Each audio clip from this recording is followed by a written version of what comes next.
नमस्कार। आज भाद्रपद पौर्णिमा शके 1945। मी अर्चना केतकर सादर करत आहोत ठाणे वार्ता। ठळक घडामोडी। ठाणे महापालिकेच्या पर्यावरणभिमुख विसर्जन व्यवस्थेत मोठ्या जल्लोषात 6435 गणेश मूर्तींचं विसर्जन। कल्याण डोंबिवलीमध्येही अनंत चतुर्दशीच्या दिवशी 170 सार्वजनिक तर 13165 घरगुती गणपती बाप्पांचं भावपूर्ण वातावरणात विसर्जन। आणि महात्मा गांधी जयंतीच्या निमित्ताने प्रत्येक प्रभागात सकाळी 10 वाजता 1 तास स्वच्छतेसाठी श्रमदान करण्याचं पालिका आयुक्तांचं आवाहन। या आणि इतर घडामोडी विस्तृतपणे पण काही क्षणातच आमच्या फेसबुक, यूट्यूब आणि संकेतस्थळाला सबस्क्राइब करायला विसरू नका। आपण पाहत आहात श्री स्थानक वाहिनी, ठाणे जिल्ह्याचं मुख्य व्यासपीठ। ठाणे वार्ता पहा श्री स्थानक वाहिनीवर। आता सकाळी 9:15 पासून रात्री 9:15 पर्यंत ठाणे वार्ता, ठाण्यातील पहिलं दृकश्राव्य माध्यम। ठाणे वार्ता आणि श्री स्थानक वाहिनीचं लाईव्ह स्ट्रीमिंग ठाणेवार्ता.com वरील लाईव्ह स्ट्रीमवर क्लिक करा आणि अगदी मोबाईलवरही ठाणे वार्ता श्री स्थानक वाहिनीचा आनंद लुटा। यासाठी आमचं ॲप डाउनलोड करा। ठाणे वार्ता पहा श्री स्थानक वाहिनीवर। आता सकाळी 9:15 पासून रात्री 9:15 पर्यंत ठाणे वार्ता, ठाण्यातील पहिलं दृकश्राव्य माध्यम। आपण पाहत आहात श्री स्थानक वाहिनी, ठाणे अनंत जिल्ह्याचं मुख्य चतुर्दशीला व्यासपीठ। ठाणे महापालिका क्षेत्रातील विसर्जन स्थळांवर एकूण 6435 गणेश मूर्तींचं महापालिकेच्या सुव्यवस्थित नियोजनामध्ये विसर्जन संपन्न झालं। त्यात 746 सार्वजनिक मंडळांच्या गणेश मूर्तीही होत्या। पर्यावरणभिमुख गणेशोत्सवाची परंपरा यशस्वीपणे राबवणाऱ्या ठाणे महापालिकेच्या वतीने निर्माण करण्यात आलेल्या कृत्रिम तलावामध्ये 3717 तर विशेष टाकी व्यवस्थेत 339 गणेश मूर्तींचं भाविकांनी विसर्जन केलं। मुख्यमंत्री एकनाथ शिंदे यांनी या ठाणे शहरात मासुंदा तलाव ते खारीगाव आणि ठाणे पूर्वेकडील कोपरी येथील विसर्जन घाटांना भेट देऊन तिथे पुरवण्यात आलेल्या सोयी सुविधांची पाहणी केली। विसर्जन सोहळ्यात सहभागी झालेल्या भाविकांना विविध सेवा पुरवणाऱ्या सामाजिक संस्थांच्या मंडपांना भेटी देऊन त्यांच्या कार्याबद्दल त्यांचे मुख्यमंत्र्यांनी कौतुक केलं। तसंच गणेश भक्तांशीही संवाद साधला। महापालिकेने तयार केलेल्या विसर्जन व्यवस्थेला ठाणेकर नागरिकांनी दिलेल्या उदंड प्रतिसादाबद्दल महापालिका आयुक्त अभिजित बांगर यांनी सर्व गणेश भक्तांचे आभार मानले आहेत। महापालिकेच्या विविध ठिकाणी असलेल्या गणेश मूर्ती स्वीकार केंद्रामध्ये एकूण 490 गणेश मूर्तींचं महापालिकेच्या वतीने विधिवत विसर्जन करण्यात आलं। ठाणे महानगरपालिका आणि समर्थ भारत व्यासपीठ गेली 12 वर्षे गणेशोत्सव काळातील निर्माल्य व्यवस्थापन करीत आहे। त्यात rotary club of Thane garden city तसेच प्रकल्प पुनर्निर्माणाचे सदस्य मदत करतात। 5 दिवसाच्या गणेश मूर्ती आणि गौरी मूर्ती विसर्जनादरम्यान सुमारे 10 टनाहून अधिक निर्माल्य संकलित झाले। या निर्माल्यावर प्रक्रिया करून त्याचे सेंद्रिय खत तयार केले जाणार आहे। 1.5 दिवसाच्या गणेश मूर्ती विसर्जनाच्या वेळी सुमारे 10 टन तर 5व्या दिवशी 15 टन निर्माल्य संकलन झाले होते। एकूण सुमारे 35 टन निर्माल्य संकलित झालं आहे। गणेश चतुर्थीपासून मनोभावे पूजा अर्चा करून अनंत चतुर्दशीच्या दिवशी कल्याण डोंबिवली परिसरातील अनेक सार्वजनिक मंडळं आणि घरगुती गणपतीचं विसर्जन मोठ्या जल्लोषात झालं असून महापालिकेकडून गणेश घाटावर त्या संदर्भाची व्यवस्थाही करण्यात आली होती। कल्याणच्या दुर्गाडी येथील गणेश घाटावर मोठ्या प्रमाणात सार्वजनिक आणि घरगुती गणेशाच्या मूर्तींचं विसर्जन केलं जातं। शहरातील महत्त्वाच्या रस्त्यांवरून या बाप्पाचा विसर्जन सोहळा पाहण्यासाठी नागरिक मोठ्या प्रमाणात गर्दी करत होते। कुठे ढोल ताशांचा गजर तर कुठे गुलालाची उधळण अशा भक्तिमय वातावरणात बाप्पाच्या विसर्जन मिरवणुका सुरू होत्या। कल्याण डोंबिवली महानगरपालिका हद्दीत 170हून जास्त सार्वजनिक मंडळांचे गणपती तर 13,165 घरगुती गणपती बाप्पांचं विसर्जन झालं। यासाठी मोठ्या प्रमाणात पोलिसांचाही बंदोबस्त तैनात होता।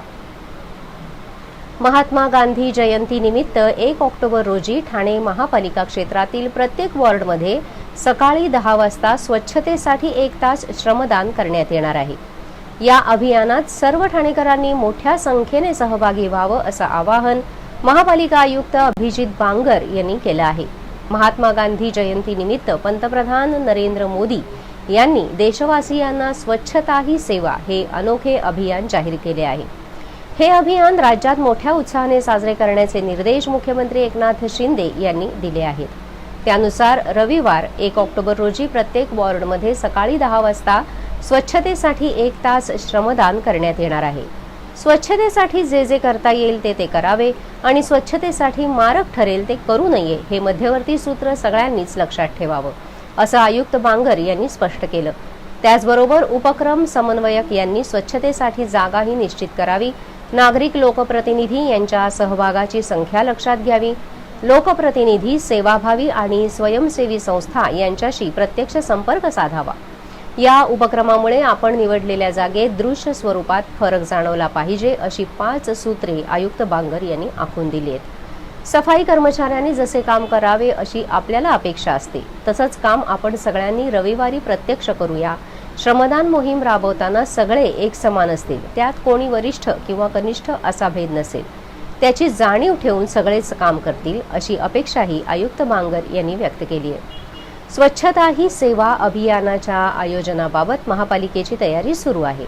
या आयोजनात सुसूत्रता राहावी आणि जास्तीत जास्त ठाणेकर नागरिक त्यात सहभागी व्हावेत, यासाठी आयोजित करण्यात आलेल्या बैठकीत आयुक्त बांगर यांनी मार्गदर्शन केलं. 15 सप्टेंबर ते 2 ऑक्टोबर पर्यंत साजरा होणारा स्वच्छता पंधरवडा हा स्वच्छता ही सेवा 2023 या उपक्रमाच्या स्वच्छता मोहिमेचाच एक भाग आहे. हा पंधरवडा सुरू झाल्यापासून या निमित्ताने आयोजित विविध कार्यक्रमात आतापर्यंत देशभरात 5 कोटीहून अधिक नागरिक सहभागी झाले आहेत. आपण पाहत आहात श्री स्थानक वाहिनी, ठाणे जिल्ह्याचं मुख्य व्यासपीठ. ठाणे वार्ता पहा श्री स्थानक वाहिनीवर.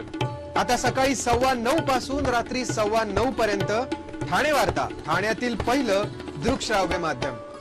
ठाणे वार्ता आणि श्री स्थानक वाहिनीचं लाईव्ह स्ट्रीमिंग ठाणेवार्ता.com वरील लाईव्ह स्ट्रीमवर क्लिक करा आणि अगदी मोबाईलवरही ठाणे वार्ता श्री स्थानक वाहिनीचा आनंद लुटा. यासाठी आमचं ॲप डाउनलोड करा. आपला परिसर स्वच्छ आणि सुंदर ठेवण्यासाठी ठाणे महापालिकेत सहकार्य करा. ओला सुका कचरा वेगवेगळा जमा करा आणि रोगराईपासून मुक्तता मिळवा. डॉक्टर आणि रुग्णांचं पिढ्यानपिढ्यांचं जिव्हाळ्याचं नातं म्हणजेच डॉक्टर बेडेकर हॉस्पिटल. आता अत्याधुनिक सोयी सुविधा आणि तंत्रज्ञान युक्त वंध्यत्व निवारण केंद्रात IVF आणि टेस्ट ट्यूब बेबीचीही सुविधा. डॉक्टर बेडेकर हॉस्पिटल, महर्षी कर्वेपथ, ठाणे. 65 वर्षांची निरंतर सेवा. ठाणे वार्ता पहा श्री स्थानक वाहिनीवर. आता सकाळी 9:15 पासून रात्री 9:15 पर्यंत ठाणे वार्ता, ठाण्यातील पहिलं दृकश्राव्य माध्यम. ठाण्यातील पोलीस मुख्यालयामधील बाप्पाची मुख्यमंत्री एकनाथ शिंदे यांच्या हस्ते आरती झाली. ठाण्यातील पोलीस मुख्यालयामध्ये असलेल्या सार्वजनिक गणेशोत्सवाच्या गणपती बाप्पाची मुख्यमंत्री एकनाथ शिंदे यांच्या हस्ते आरती करण्यात आली. तसंच ठाण्यातील अतिशय जुन्या अशा लोकमान्य आळी येथील शेकडो वर्ष जुन्या गणेशाचं देखील मुख्यमंत्री एकनाथ शिंदे यांनी दर्शन घेतलं. टेंभी नाका इथे होणाऱ्या नवरात्रोत्सव मंडपाच्या भूमिपूजनाला खासदार राजन विचारेंची उपस्थिती होती. टेंभी नाका येथील धर्मवीर आनंद दिघेंनी सुरू केलेल्या जय अंबेमा सार्वजनिक धर्मदाय विश्वस्त संस्था ठाणे यांच्यामार्फत होणाऱ्या नवरात्रोत्सव देवीच्या मंडपाचं भूमिपूजन झालं. गेली 47 वर्षांची परंपरा जपत नवरात्रोत्सव साजरा केला जातो. खासदार राजन विचारे यांनी देवीच्या मंडपाच्या भूमिपूजनाला उपस्थिती लावत प्रार्थना केली. ठाण्यातील नौपाडा पोलीस स्टेशनमध्ये गेल्या 16 वर्षांपासून गणपतीची प्रतिष्ठापना केली जाते. यावर्षी त्यांचं 17वं वर्ष आहे. 10 दिवस ठाणे पोलिसांकडून या गणपतीची मनोभावे पूजा केली जाते आणि अनंत चतुर्दशीला सर्वात आधी घोडागाडीतून मासुंदा तलावात या गणपतीचं विसर्जन केलं जातं. त्यानंतर लगेच पोलीस आपल्या कर्तव्यावर रुजू होतात. भक्ती आणि कर्तव्याचा मेळ या गणपतीत दिसून येतो. या मिरवणुकीच्या माध्यमातून मिरवणूक कशी असावी याचा एक आदर्श समाजाच्या समोर ठेवला जातो व पोलिसांमध्ये कौटुंबिक वातावरण निर्माण होतं. ईद ए मिलाद आणि विसर्जन एकाच दिवशी आहे, पण मुस्लिम बांधव ईद उद्या साजरा करणार आहेत आणि आज ठिकठिकाणी मुस्लिम बांधव विसर्जनादरम्यान हिंदू बांधवांचं स्वागत करणार आहेत आणि यातून हिंदू मुस्लिम ऐक्य दिसतं, असं मत सहपोलीस आयुक्त दत्तात्रय कराळे यांनी व्यक्त केलं आहे.